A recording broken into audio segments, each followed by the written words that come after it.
Rich McCormack is a Republican House lawmaker. He serves on the Foreign Affairs Committee and its Middle East Subcommittee. Congressman, I'm very grateful to you, sir. Thank you. Before we get to all this, we'll come to the House in just a moment and the speakership, but I do think we need to start with Israel, if you will, sir. The pictures are appalling. You're a doctor, an ER doctor, and you are well aware of the sort of things that they will be seeing there. How far do you think the US can go to restrain Israel, which is obviously so hurting from what happened at the weekend? I don't think you can. I think this is going to be determined by Israel itself. I was part of the emergency room, actually the head of emergency medicine in Kandahar in 2016. When you stir up a hornet's nest like that, when you do the evil things that were done, with the emotions that are involved, the necessity to eliminate evil is going to be consequential.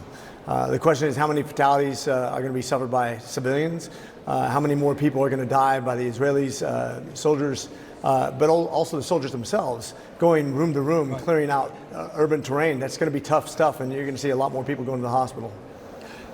What do you think is the US tolerance for that? Because from what you've just basically said and others, there's no way that you can prosecute this campaign further in Gaza without serious loss of life, which begs the question for US allies, how much are you prepared to tolerate? I think that's war. It's a horrible thing. At its best, it's a horrible thing.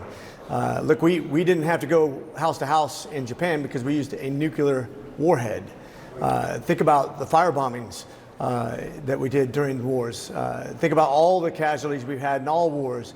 There's never a clean war. Anybody who thinks that you can have something that's clean where only the combatants die doesn't understand war at all. They've never been in a war. It's just not realistic. In this scenario, is the US government, US Congress, are you functioning efficiently without a speaker? I don't think we're functioning well, even when we had a speaker, obviously. That's why we don't have a speaker. So no, we're not functioning well right now, but we'll get back there. People are dying. I always say I was a helicopter pilot in the Marine Corps. I was an ER doc. People are risking their lives every single day. We have a job where we go to an office and we try to figure out what to do with a lot of money. We try to fund a very important function, but nobody's dying right at this moment, and we have a job to do, and we got to settle that. So, are you going to support Steve Scalise for the speakership when it does finally come up? Yeah, my understanding is that most of the body has decided that, but it's not about what I've decided. It's about what those 15 to 20 people have decided, and they need to get in a small room with Steve Scalise and whatever other members might be pertinent to that conversation and settle it. Getting in a big room full of congressmen that all have the same thing to say doesn't really help us move the ball forward. There needs to be consequential conversations right now because it just seems like people have been galvanized right now. I wish we would have stayed in the room and solved it that first day. That's what I voted for. Some people blocked that, unfortunately, and now we are where we are. Going back to the events in the Middle East, you're on the Middle East Subcommittee. The intelligence failures, both, I suppose if Israel's intelligence failed, then almost by definition, because it supplies much of it to the United States, the US was one hand behind its back to start with. But would you have should the CIA and the other, you spend a small fortune on intelligence, and there were more than 1,000 people who attacked at the weekend. It does beg the question, who was asleep? We spend more than a small fortune, and I think Israel does too. I think this goes to show you that no matter how much technology you have, it doesn't replace the human element of intelligence gathering.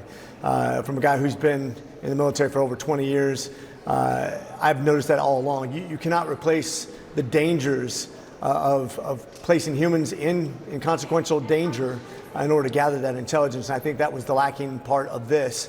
I'm sure we're going to learn from it, just like we did from 9/11, where the gaps are and how new technologies might help. But really, the human element, I think, is what was lacking the most. The 9/11 analogy is a strong one, both factually because of what happened, but also because the US response in many ways